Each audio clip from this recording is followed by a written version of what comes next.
Got 11 people showing up at the open house, right? Who had multiple offers in last week? You aware of them? Looking at 15 offers on one particular property. That means there's 14 losers.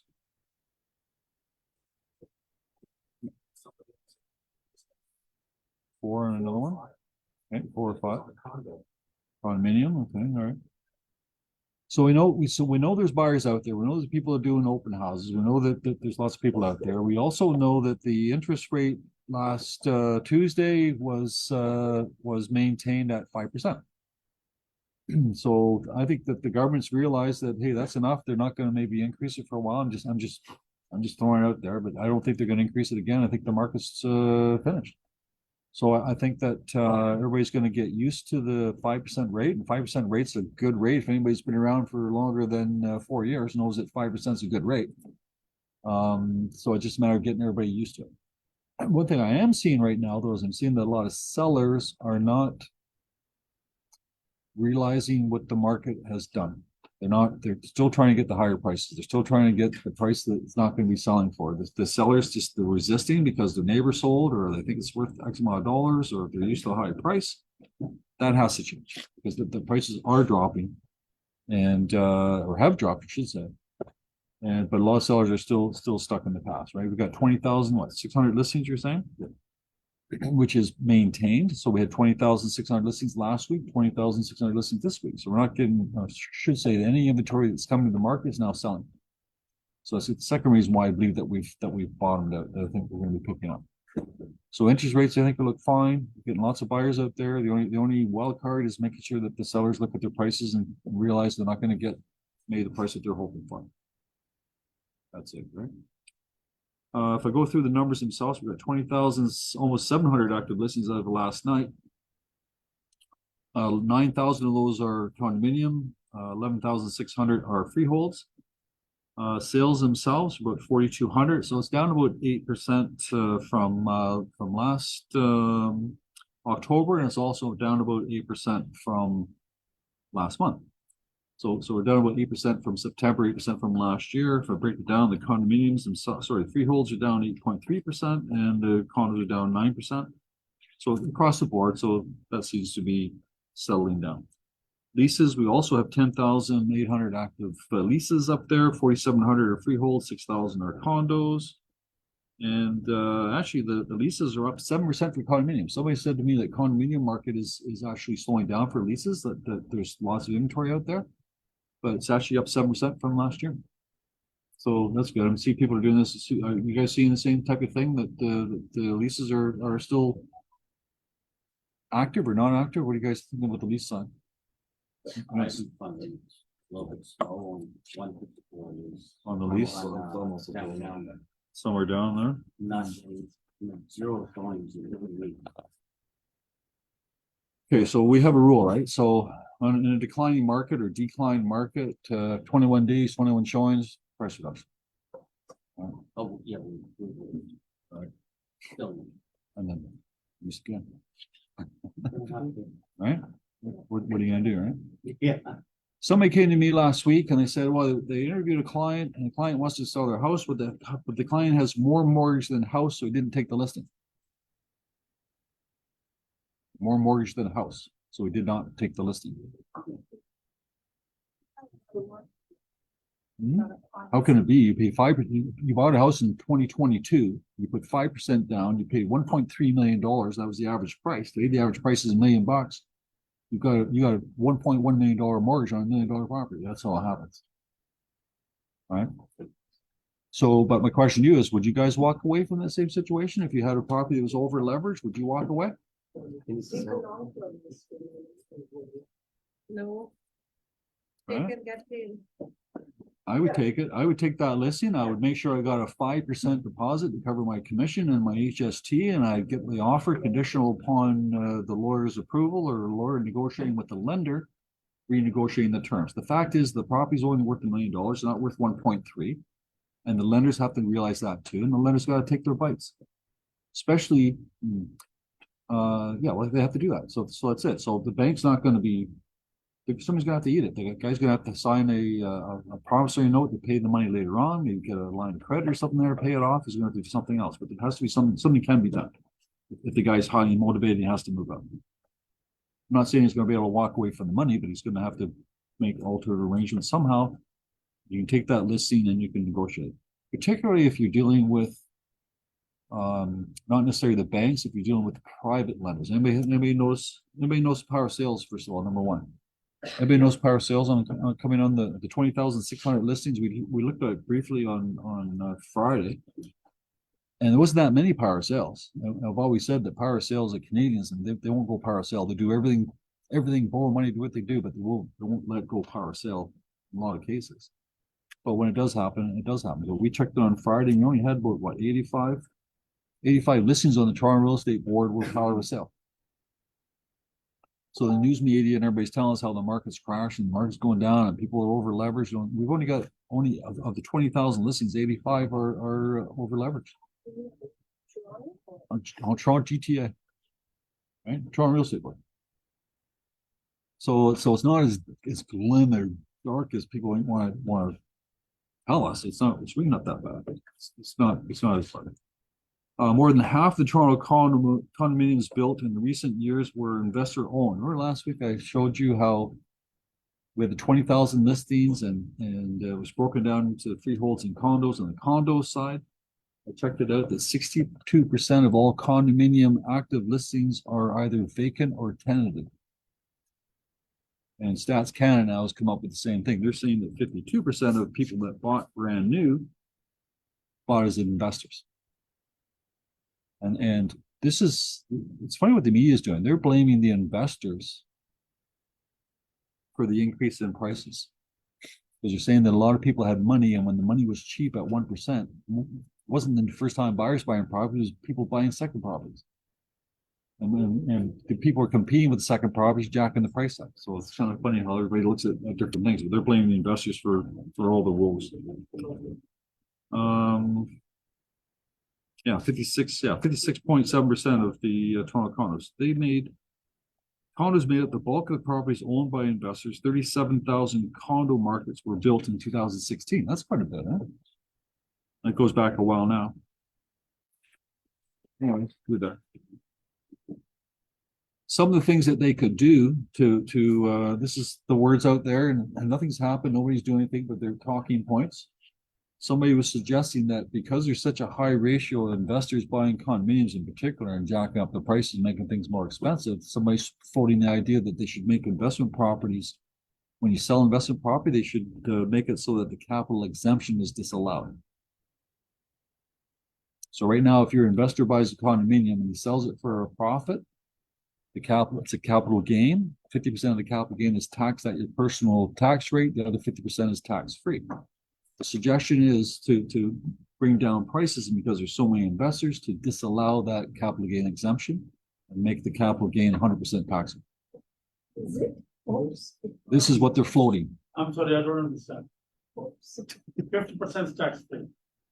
They're saying that they're saying that 50% tax free. They're suggesting that the government should consider making that 50% not tax free. So there'll be no tax free. Correct. Yeah, that's what they're talking about. This is what they're talking about. But whether it'll happen or not happen, who knows? But when you guys vote, make sure you vote for somebody that's paying attention to this, right? That's one suggestion to bring down prices. People put investment in the stock market. Yeah. The city of Toronto, again, to try to make things more affordable, the city of Toronto has unveiled an idea to invest $36 billion and try to create, I think it was 65,000 purpose-built rental units in Toronto. They've got 5 sites that they picked. They want to build these 65,000 rental properties over the next 7 years. The only problem that they have is they don't have any money, so they've got to get the federal government and the provincial government to pay for it. So where did that $36 billion come? That's from the government, Huh? from the federal government and the provincial government. There's a request to that. Anyways, it's all to do with taxes, right? So we're all taxes. So let me That's ask the you, right who's thing. going to own these condos? City of Toronto. They will own it? Yeah. heard on the radio coming in there, it says there's, Do you know the 5 sites? yeah, I read it. yeah, I do have the 5 sites. But listen on the radio coming in there, they're talking about how this landlord was horrible. This building, the garbage disposal hasn't worked for like a half a year. There's cockroaches and there's bugs and there's vermin and all kinds of stuff going on. The place isn't repaired. The elevator works half the time. So they said, who's this landlord? The city of Toronto. City of Toronto owns this building that everybody's complaining about. So you just imagine the city's going to own these things too. It's just going to turn a They big just want mess. to bring low. Real low income. Who knows, right? Toronto floats the city-led development models to deliver more affordable units. So that's just something that they're floating out there. Just that's what they're trying to do. Anybody have any buyers for that property in Frenchman's Bay? Huh? Made some headlines, right? $60 million for that. You can buy Frenchman's Bay. Is it really worth the money? I think they just threw a number out. There's no number. It's not. It's only 6 acres. Well, the 6 million parcel you can buy for 20 million, and the other parcel you can buy for 60 million. But 60 million, we talked about it, it's only 6 acres land, right? Yeah, 6 acres of physical land. The other stuff's underwater. Look what they did to downtown. What if you're underwater? It was That's true. I know they probably do something, right? So you guys should do what this guy's doing. This guy's trying to sell his duplex. He's got a duplex at Liberty Village. It's a house, right? Duplex up and down. So he set up a little box, a little like a Kool-Aid lemonade stand. He's downtown Toronto and he's trying to convince condo owners at Liberty Village to sell their condos and to buy his duplex. And trying to get 2 people to sell each sell their own condo and together buy this duplex together. Together, right? They don't know each other. Together, they don't know each other. But One he's doesn't pay the mortgage. but he's trying to push it. This guy's a classic for sell by owner, right? So if you want to, something. because people are doing that now. People are doing all kinds of weird things now. Like people are, I've got it written here, but people are. I'm suggesting you do it too. Prices are so high. If you got a family that got a young son and daughter, 2 sons, 2 daughters, whatever. Why don't they put their money together and buy something, right? And other stuff I'm reading it's probably here later on, but other people are they're renting out rooms, and that's turned out to be a big thing. People are now That's different, this one room. people are renting rooms in their house to offset, and they're getting like $1,000 a month just for the rooms. And then somebody again this morning here on the radio, somebody doesn't have they've only got a 1 bedroom, but they want to share it. So they're suggesting that whoever has to be the same sex as a woman, saying whoever wants to do it will get to share the bed too. Not just the room. Yeah, $900 a month. they want $900 a month to share the bedroom. 1 bedroom to share the bed. And they said it's not even a king size. It's like And it's saying here in the article that these types of listings have increased by 78% in Ontario alone. I know people have done that. I know people that are single people. Why not a lot of single people? And they're renting out rooms. Yeah, that is understandable. Yeah, they're renting rooms and it's happening quite often. So one of the places you can find that is a place called rental.ca. So rental.ca is a website that if you've got a client that wants to rent out rooms, you can go to rental.ca and do that. PD says that home sales prices are likely to fall in the short term, but pick up next spring. I disagree with that. The economists, they always say stuff just to get the papers out. I mean, they stuff just they say stuff just to create eyeballs so that they can sell papers. This article doesn't work for the buyer or the seller. No, it's gonna fall. a bad one, man. And then pick up. So the new report by TD Economics predicts Canadian home prices and average prices will fall over the coming months and pick up by the second quarter. Blah, blah, blah. I don't know. That's what they say. I say what I just said. I think the market's already bottomed out this month. It's going to carry on getting better from this point forward. That's my idea.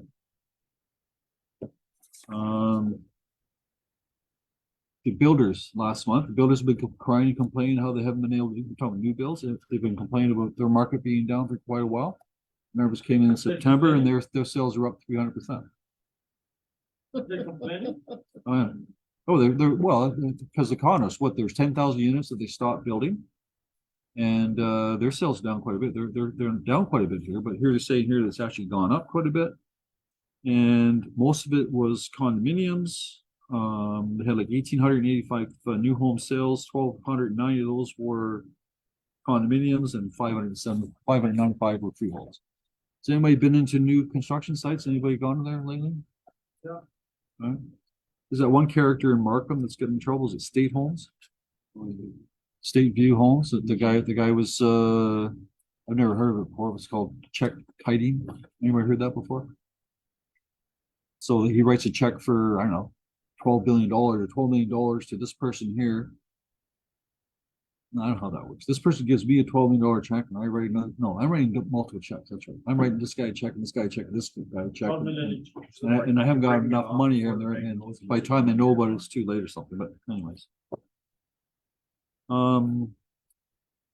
This is one of the reasons why, again, I'm saying maybe we bottomed out, saying here you can't bottle up demand forever, which is GTA Homes talking about, or the new home guys talking about that, saying that there's so much demand out there, you can bottle up, goes to a point where funding has to burst.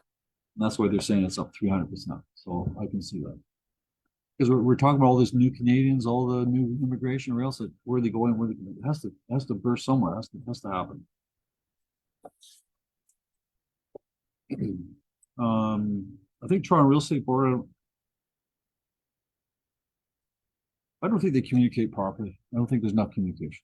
I think I really have to dig around. Everybody's looking at me. I'm surprised. Right? Okay, so when it came to that insurance thing you guys are talking about, everybody's complaining about the insurance that the OREA wants to make mandatory come January.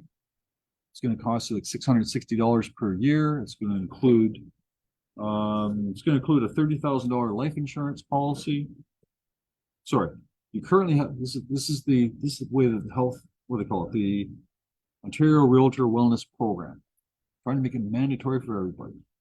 Last time I checked that change.org, there's 12,000 people that signed that petition saying they don't want it.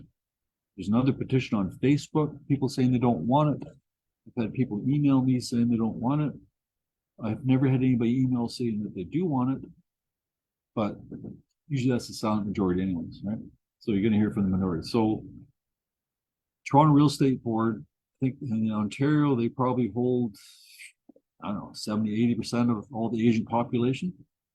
So all the other boards from Ottawa and Windsor and Thunder Bay, they all get to vote on these things. And Toronto comes in there and Toronto just says, this is what we're going to do because they have more votes than anybody. So Toronto voted in favor of this. Yeah, they were in favor, and that's why they're moving forward. But now they finally realize, hey, what's going on? Everybody's complaining. I guess we better do something about it. So they're actually going to have a survey that's going to be sent out in November, asking you what you think, what you want to do. Why that survey wasn't put out before they made the decision, I have no idea. They should have done from day one. So I'll be curious to see what you guys think. But what do you guys think about it as a whole? Do you guys like it? Don't like it? Like if somebody comes to me and what's the advantage of the insurance? if I talk to the president of Toronto Real Estate Board, I'm going to tell him my people say It's mandatory. well, it's insurance, mandatory. Yeah, it's insurance policy. Right? It has to be mandatory. So even Toronto Real Estate Board president's office was saying that. He said yes. Oh, his office is the president said yes, but his office is no different than us. They're probably saying no. I think the people are worried about it's being thrown down your throat. It's mandatory being thrown down your throat. I think it's also discriminatory because if you're over 65, you get less benefits. If you're over 70, you get less benefits, but you're still paying the same amount. What's the benefit? That's only $40,000. Well, no.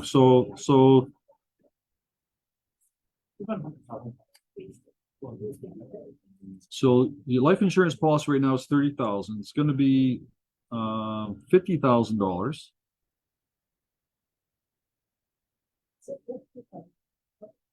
Your life insurance will be $100,000. Okay. If you die, it's gonna be $25,000. If you die by accident, it's probably double that. But if you die after you're 65, then the amount's only $12,500. And if you die after 70, the amount's zero. Uh-oh. How smart, But- right? Most agents are over 70. But you still have to pay the $660. So everybody tells me they don't want it, but I know that this is silent majority, okay? And the silent majority is saying they do want it. Stupid. Well, I don't know. So when it comes to vote again, when you do the survey for next week, fill it in and then they'll decide from there. Okay, what time is it now? Okay, I want to talk a lot about something else. I want to talk about TRESA coming up. Before I do that, though, we had the Systems for Success last week. We talked about the different things that you should be doing to get your business in shape. We had a bit of a session last Wednesday. It was an open session there. It wasn't really, it was just sort of answering questions as we went along there. But hopefully you guys will get that together. Hopefully you've got your Systems for Success. Hopefully you got your listing presentation, your pre-listing package, all the things you need to be done for when you get ready when the market starts to take off, right? So you got to have everything all placed now. So make sure you do those things. Bank of Canada rate, we talked about that. Geo Warehouse, talked about that. Very cool. Fin Tracker. Anybody go on that Fin Tracker seminar last week? Just me? Anybody else? 1, 2, 3, 4. You guys do Fin Tracker? No?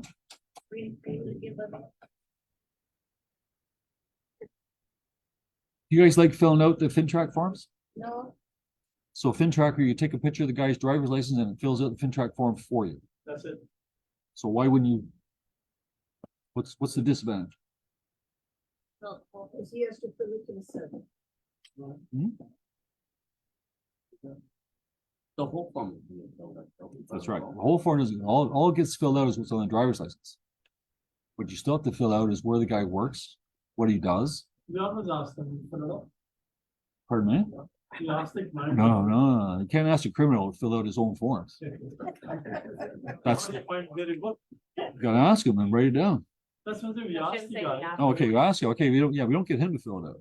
No, we ask him where you work.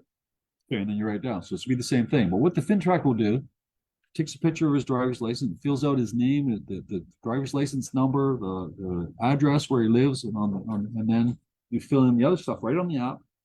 Right on the app, you say he's a salesperson for trucks. Is he low risk? He's high risk. He's low risk. And then you fill it on the app. How do you know this? You have to decide, looking at the person, is he a physical person in front of you? Is he telling you all the right things? He's telling you where his money's coming from. He's not, he's not some kind of terrorist, right? Why do they care?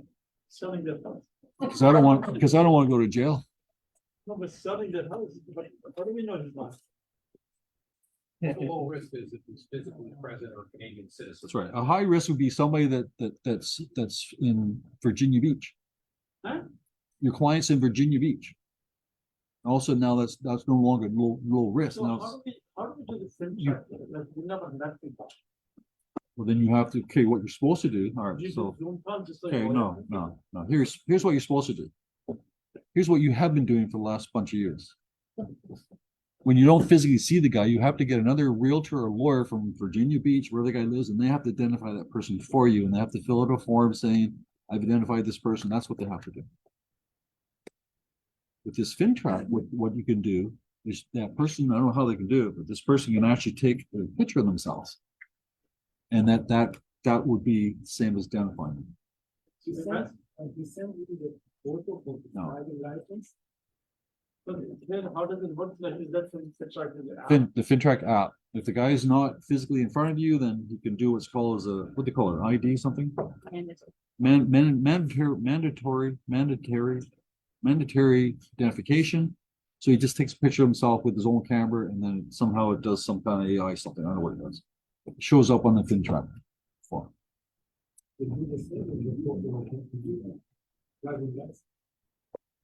I'm not gonna get too deep on it. So, like, Why wouldn't you have the original form? Like, why wouldn't you have the original driver's license?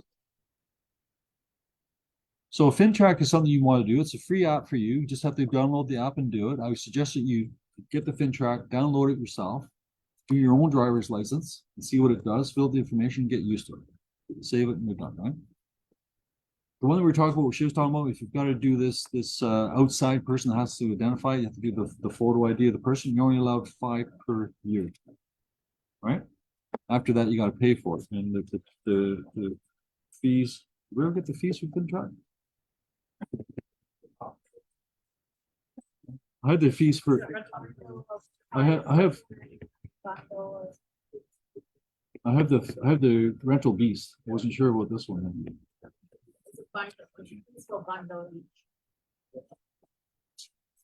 Anyway, so if you still want to fill it by hand, that's fine. If you want to try to speed it up with doing this app, you can do that as well. But you still have to fill in the stuff anyway, so it's there. So FinTrack is probably a good thing for you, especially if you don't like filling it out. Just take a picture of the guy's license, driver's license.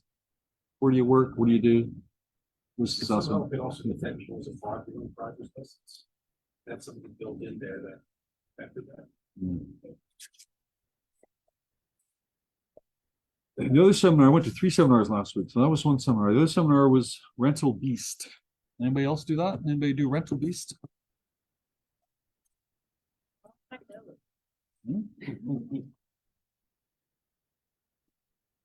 Rental Beast, again, it's on your Toronto MLS. It is it's free for you, but it's not free for you. It's a weird program. I'm not sure if we're gonna use it or not.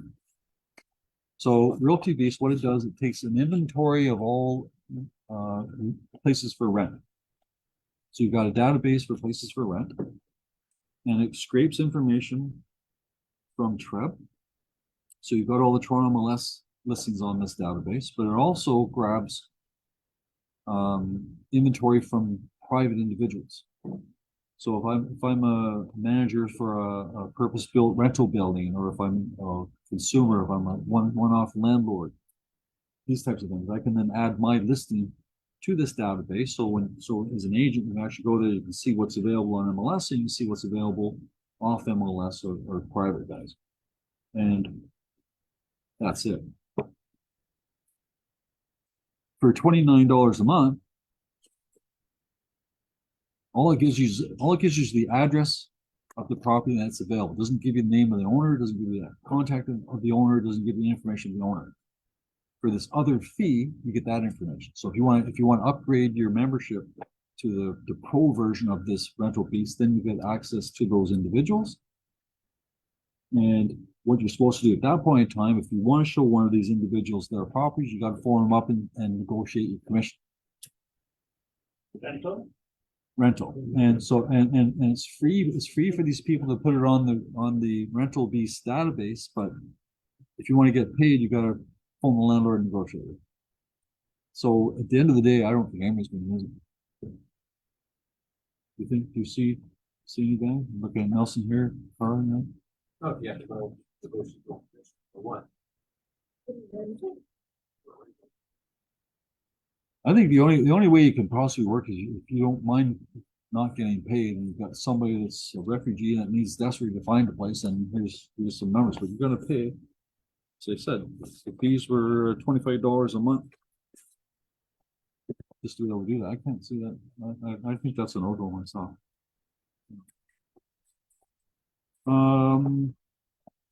I have a condominium, and just my condominium maintenance fees increased. I'm just curious whether or not if you've got owners, landlords, and that, it might give you some idea. So my maintenance fee went up 3.5%. And anybody else who owns condominiums, probably the same thing. It wasn't no special assessment, it's just standard plus 3.5%. What it included was they have investment income, so that offsets some of the budget. They've got provincial increase in minimum wage, so minimum wage has actually gone up, for all the people. These are the costs they've had to incur. Building is now a decade older, so they can increase repairs. So they want to put some money aside for plumbing, stuff like that. The reserve fund is, of course, mandatory. You got to do a reserve fund. Elevator costs have increased due to TSSA requirements on annual reporting. Utilities have gone up as well. So all these things have gone up, results in 3.5%. Mortgages have gone up, who knows what percentage. Mortgages have gone up 100%, right? And the government only allows the landlord to increase his rent by 2.5%. So if you got a tenant, sorry, if you got a landlord that's got a negative cash flow on his condo, value's not going anywhere, prices are increasing, then time to sell that sucker and get rid of it. Okay, I want to spend 122. Let's talk about December the 1st.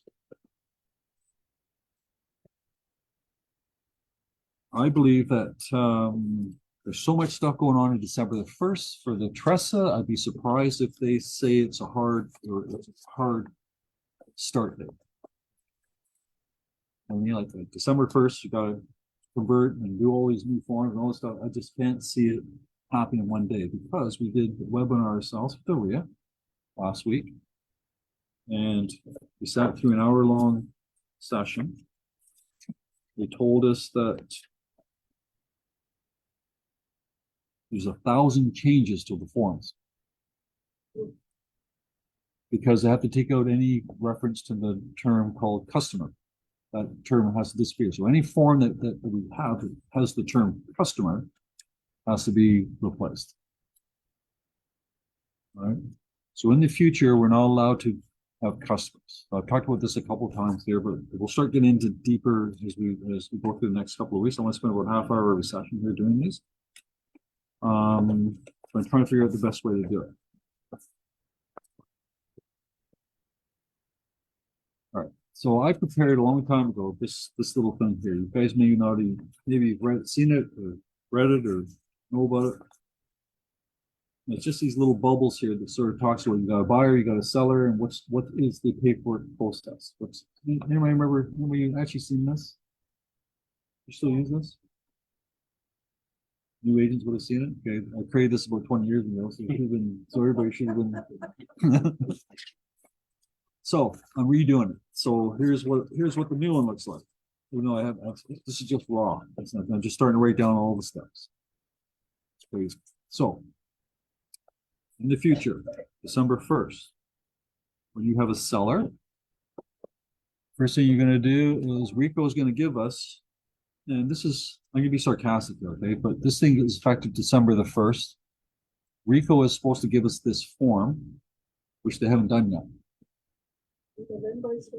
Right. November is like next month. Sorry, December is next month, right? So we're gonna have what's called a RICO information guide. So we have to explain to the client the first opportunity, what we do and how we do it. And this is a publication from RICO. So we're gonna have to give them this form. They're gonna have to see this form. And I'm not sure we have to acknowledge they got it or not, but there's this form here that they have. On top of that, we have to have working with the realtor. So the RICO one just talks about, I don't know what it talks about because I haven't got it, but it's there. But then you got working with the realtor, which you guys use right now, which means you describe to your client, here are your options. I can represent you, I cannot represent you, I can represent the seller. That you give all the options how you can work with this person, and they pick one and they initial your sheet and where you go. Right. So whether it's a buyer or seller, doesn't matter. Then you've got your listing agreement, and listing agreement is going to change completely. And AREA on the 25th gave us samples or gave us copies of Form 200, which is the listing agreement. And in there, it describes in detail, it describes about multi-representation, it describes representation with a designated representation, it just talks about multi-representation, all these types of things that this listing says, but it's not complete because it doesn't talk about what you do. The new rules state that on a listing that if you've promised somebody that if you sell it yourself, you're going to reduce your commission. You guys do that now? How do you guys do that now? If somebody says, hey, to sell myself, I'm going to charge, I don't know, 3.5%. You guys do that? But I thought the new one only have a listing. I'm talking about existing, right? Existing right now, if you have a 5% listing and you pay 2.5% to the co-op agent, right? But then you tell the guy, if I get my own buyer, I'll do this. Do you guys ever do that? Okay. So on the new rules, you can still do that, but that must be put in writing. So you have to have, and again, I haven't seen a Schedule A to the listing agreement yet. I think the listing agreement is incorrect. But anyways, we'll deal with it. If you promise to, I see guys now in advertising on their flyers, not saying free staging and free lawyers or something, right? Or free painting. If you're gonna offer free lawyers, free paint, you must put that in writing. This has to be in writing, cannot be verbal. You've agreed to cancel the listing after 30 days, it has to be in writing. Nothing can be, at this point forward, nothing can be said that doesn't have a paper trail. And not just. That was the next schedule. Has to be acknowledged, right? That has to be there, right? So those are the bigger things. So if there's gonna be commission changes or any promises you're gonna do, you have to do that. But the new list, you only have listing commission. I know, as I say, there's something wrong with the new listing. When I looked at it, Irene printed them out for me there that Reed gave us, and the new listings, other than explaining what the different representations are, it doesn't talk about those things. But I've read it time and time again with the RIA, and they're saying you must put the stuff in writing. So I'm just waiting for the forms, as we say that. FinTrack will still be there. You've got your privacy lockbox will still be there. If the guy's doing a power of attorney, you want the physical copy of the power of attorney.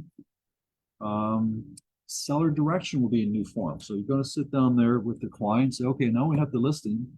Now we're going to have what's called a seller direction. So how, when we do get offers, how do you want to proceed?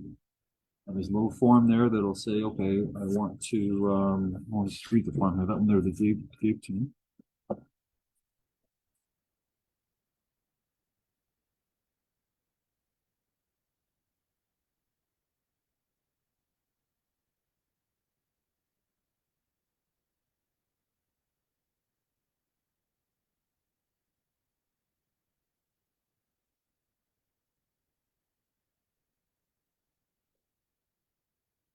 Seller's direction, substance of offer. So they have to decide, do they want to disclose contents of offers? Do they want to disclose the contents of offers to the buyers?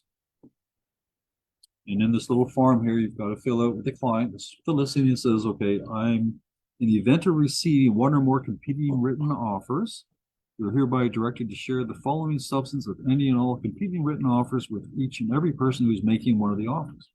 So, and they've got in here the price, you want to disclose the price, the deposit, conditions, closing date, other or additional comments. So your client can decide then, even though we haven't got multiple offers at the time of the listing, but when you take the listing, give us instructions. If we get multiple offers, do you want us to disclose the price to other people? That can be changed later on. It can be changed anytime. Yeah. So right now, what should I say? I don't know. Right? Yeah, I don't necessarily want to get trading right now. I want to just talk about forms. You know, just the form is there that needs to be filled out, and what else? If you want to do it, that's fine. Don't want to do it, don't want to do it. If you wanted to participate in multiple offers, you want to do what she said. Let's say the guy says at the time, I don't want to disclose anything. This is how I think we're going to teach it. Don't disclose it at first.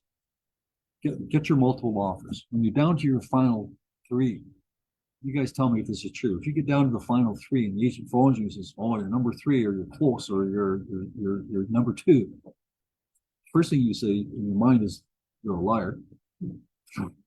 Right? And then the second thing, maybe you're not a liar, maybe I'll lose if I don't believe you. I think 9 times out of 10, they're not lying to tell me the truth. But maybe at that stage where you're getting down to the final three, maybe at that point you disclose what the other offers are. So that the agent doesn't think he's being at. The reason why I don't want to do it at the very beginning, because you don't want you don't want a buyer or a seller to sell a property for $1 more than the next highest price. You want it to be $50,000 more. So that's why I wouldn't necessarily disclose it at the very beginning, but I would talk about it later. But anyways, that's a form that has to be done. I mean, I remember years ago, guys came in here and multiple offers, and the agent comes to me and said, how do I know the agent's telling the truth? You don't. You don't. All you have to do is do your proper CMA and make sure you're not paying too much based on your CMA. So, but if the seller doesn't want to do it, doesn't have to. If he wants to change his mind, he can. And if he decides, hey, I'm going to show the price I'm going to show the price the first or the second round, and I'm not going to show the price the third round. So it's completely up to them. The buyer, on the buyer side, I'll talk about the buyer side. The buyer side, you can put a clause in there saying that in the event of multiple offers, and you choose to disclose the content of multiple offer contents, I hereby withdraw my offer.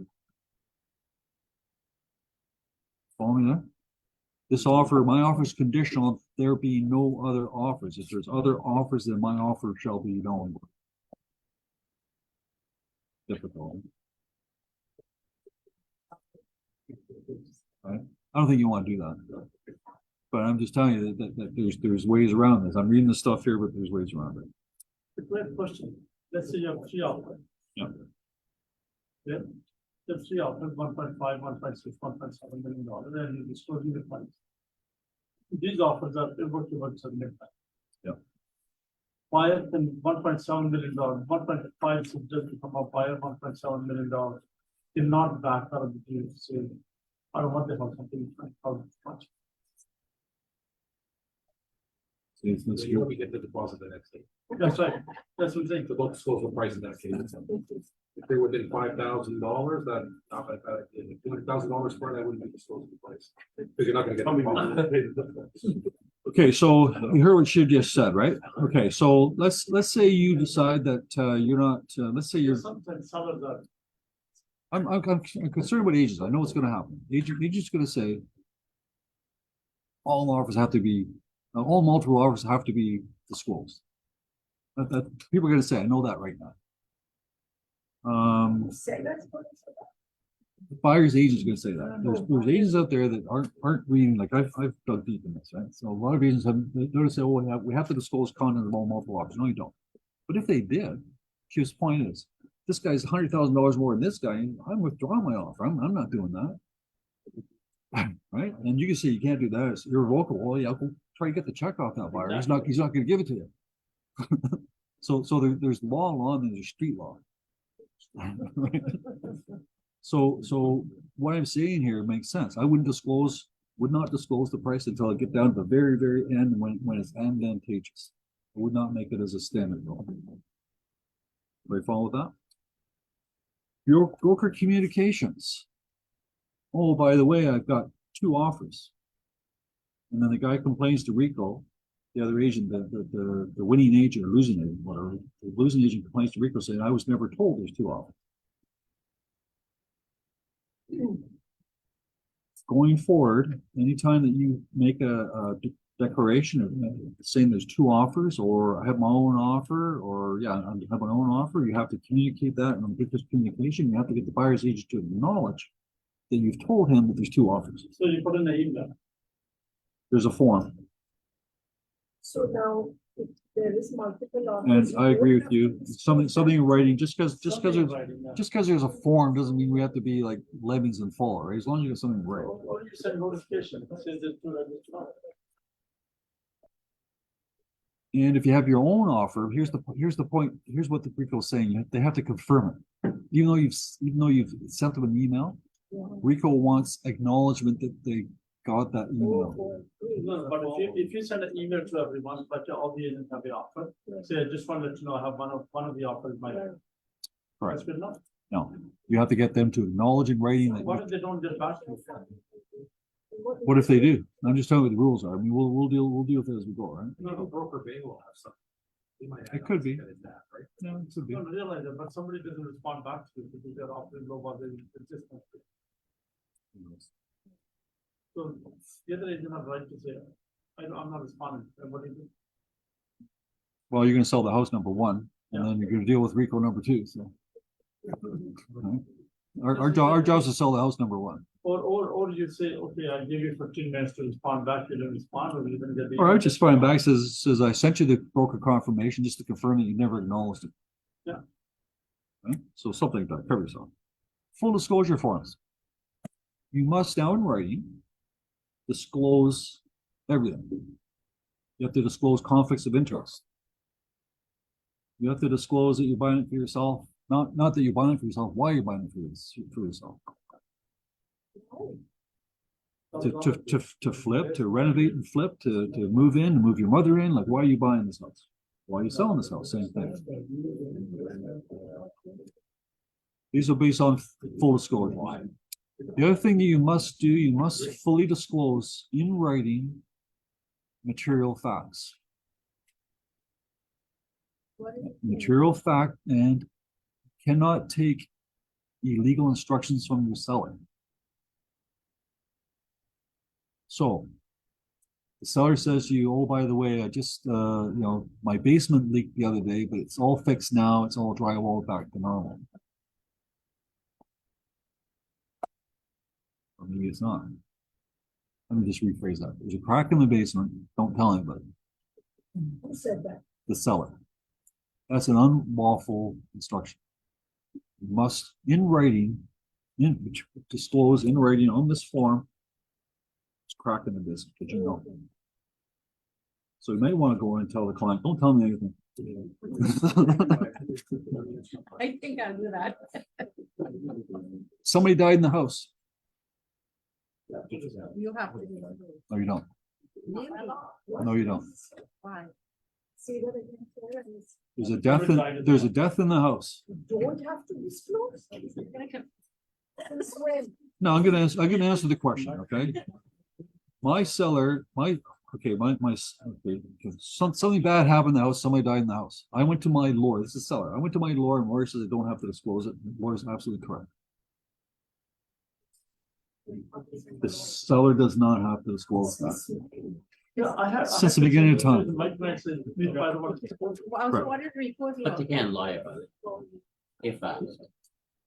We're not talking about RICO. We're not talking about law. We're talking about code of ethics. We're talking about RICO. The seller is not licensed realtor.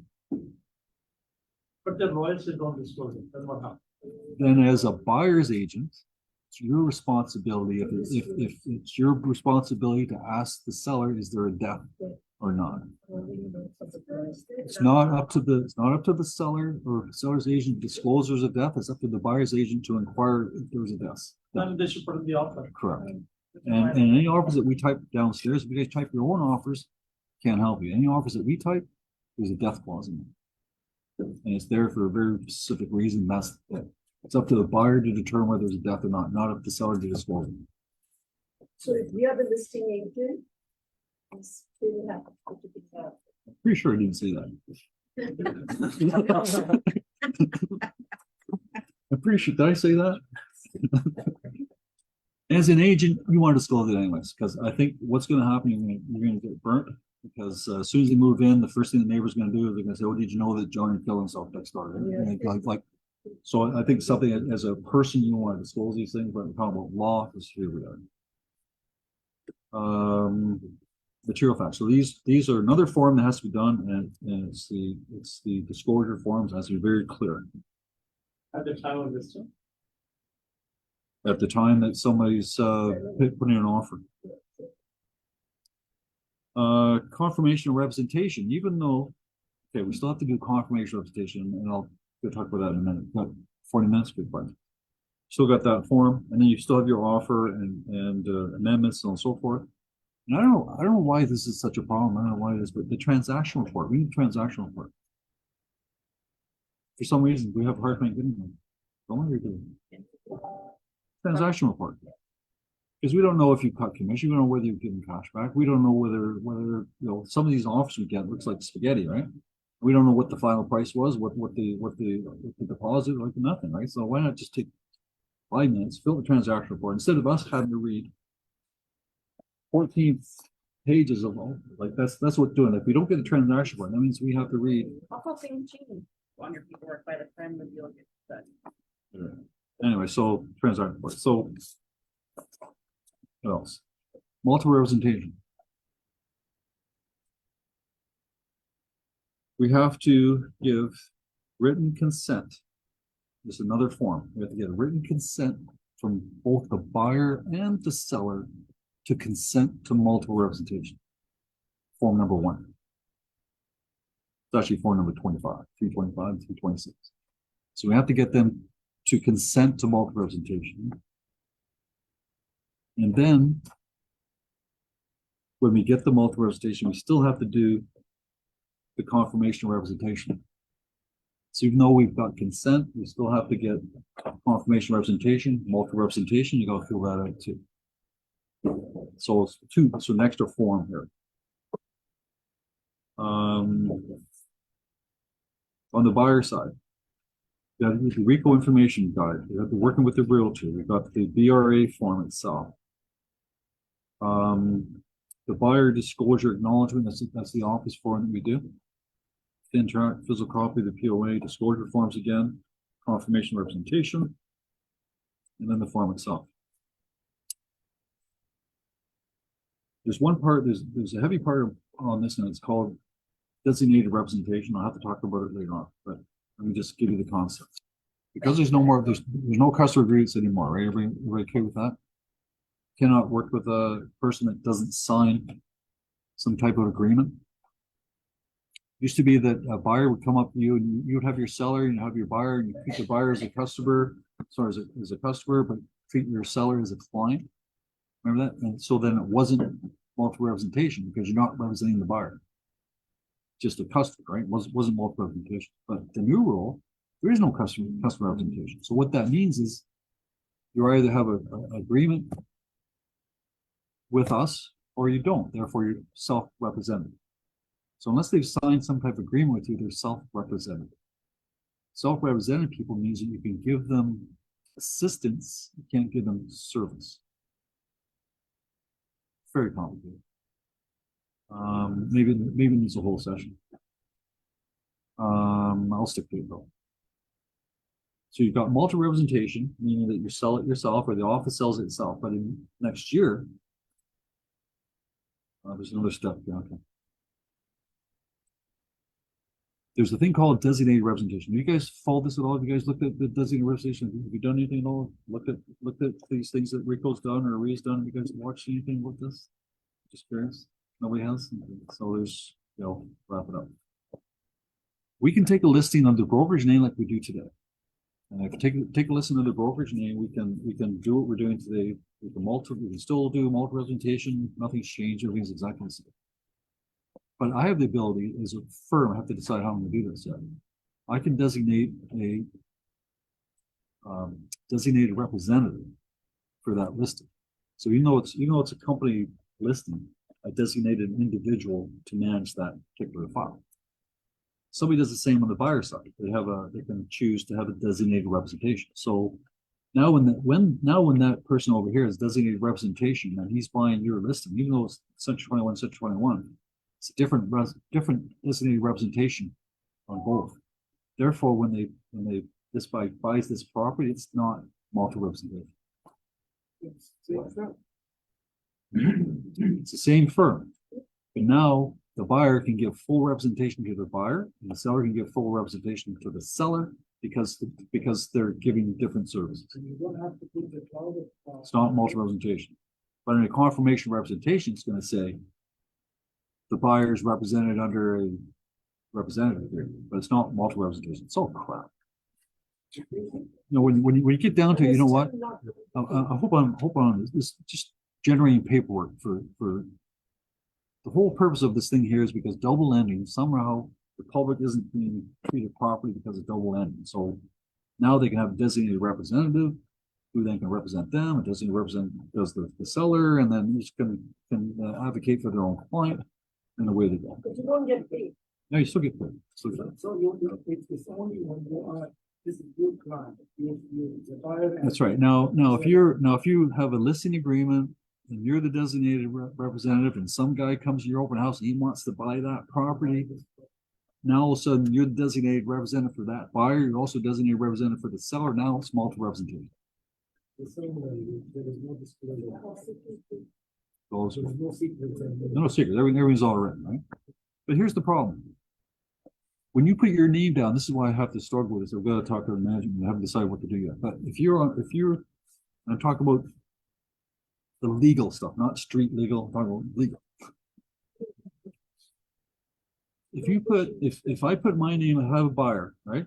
And I put my name as a designated representative because the broker has allowed that. Now I have an agreement with this buyer. Hey, I want to go back home for 2 months. I can't. Unless I get an amendment changing the representative to somebody else.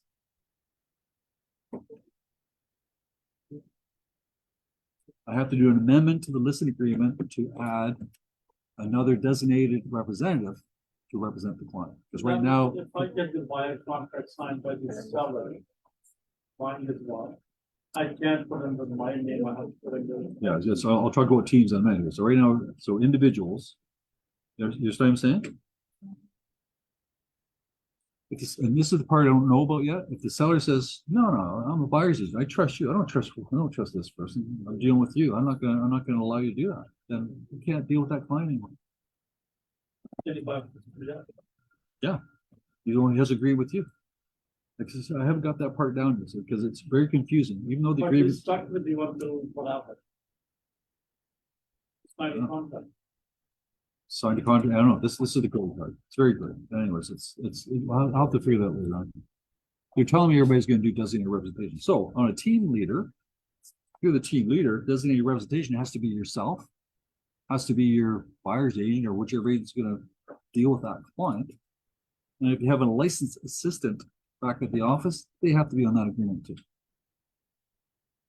Anybody that has access to the client information about their motivation, how much money they want to spend, how much they can spend, what they want to sell for, anything, the motivation, everybody has to be on that contract to be able to do that. So in your case, Cher would be Kathy would have to be on that agreement. How about the buyer? And the buyer's agent as well. Everybody goes in the. Whoever's dealing with that client, and whoever's dealing with that client. You can put everybody in there. Good. And then if you don't, 18 people. if you don't put everybody on there, well, okay, so here's how I can get around it. Okay, here's how I can get around it. I cannot allow designated representation. I'm sorry? Okay. I can not allow designated representation. And just have broker representation like we do right now. So what happened if it's broken? Then I can assign, then we're all part of that agreement. No, I realize that. Let's say we do the broker. And then we don't have to have permission from the seller. Correct. Because it's always with the broker. The broker can sign who they want. Oh. So there's a double-edged sword here. So I understand what they're doing, but I don't like what they're doing. I'm not sure if anybody's read what I've read on this thing, but I haven't decided that. But I think I know what's going to happen. I think the rest of the world's going to do designated representation. I'm going to be smart, but so see what I'm going on. Competing offers. So here's something I want you guys to think about this. Going back to competing offers, right? And a lot of people here, everywhere, are freaked out about technology. So we have that sky slope offer. So if people do put offers, you can use the sky slope offers. You can put their data in there. You can find out what to share. Everybody gets to see in a format in an app what all the different offers are and what's being disclosed, so on and so forth. That's an option. I don't have to do that. If I'm not a techie guy and I'm this tech stuff intimidates me, don't do it. You can do over the phone just like you do everything else. So if the client has told yes, you can disclose the price. It doesn't say yes, you can disclose the price on an app on a computer program. No, it says you can disclose the price. So I can phone on the phone and say, yeah, there's 4 offers. One's $1 million, one's 1.2, 1.5. No change. So I don't want you getting all freaked out that we got this new thing. We have to do this. You don't have to do anything. You just do what you always do. That's my stuff. Until somebody still, but I don't want anybody saying, "Oh my God, it's getting too technical." It's not getting technical. It's actually quite simple.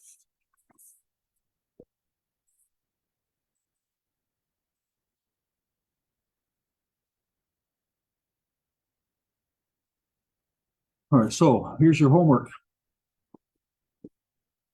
You've got your bulletins. You guys, I know you're getting emails from Rico saying check out this video, check out that video. So you've got Rico that's teaching all the stuff about all the different things I spoke about.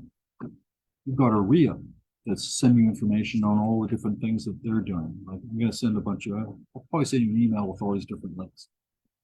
You've got Treb, who's telling you what to do. So when you go to the last one that Treb did, like hear what a lawyer has to say about TRESA, or hear what Rico has to say about TRESA. And it's right there on Toronto West, right there. Click the button and the video comes up and you watch it. Right? It's all there. So you need to start educating yourself now. We've only got 30 days. we have to start educating our staff downstairs as well. And I can't start educating them until I get all the forms. So we're back to that thing again. It's not gonna happen December 1st. This is why I'm saying that even though December 1st is the hard date, I can't see it being a hard conversion. I think they're gonna tell us, well, okay, we'll give you a year because we've got to figure things out. We haven't got December 25. and the form's gonna be ready on November 29th. The form's gonna be ready. We're supposed to read the forms and ready to go the following day. And don't wait. But I'm gonna start talking about this every week till you guys get a feel for it. I've boiled it down. Okay, so here we go. I've read all this stuff here. I boiled it down to that. So that's what we plan to do. Questions? Questions at home?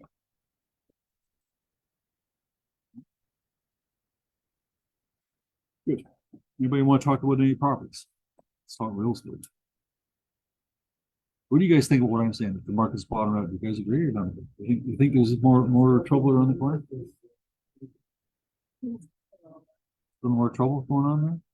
It's almost Christmas anyway. It's almost 2027 as well, so. Actually, 2024. Anyone looking for a rental in Vaughan, 2 bedroom? Independent, septic entrance with the parking. It's a lower level, no? Very nice. Yeah, it's a something school. Anything else? No? Any questions on TRESA?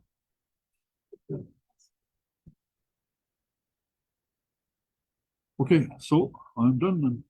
We'll see. All right, so happy Halloween. Everybody dress up and I got some gold jackets downstairs. Everybody's gonna be comfortable.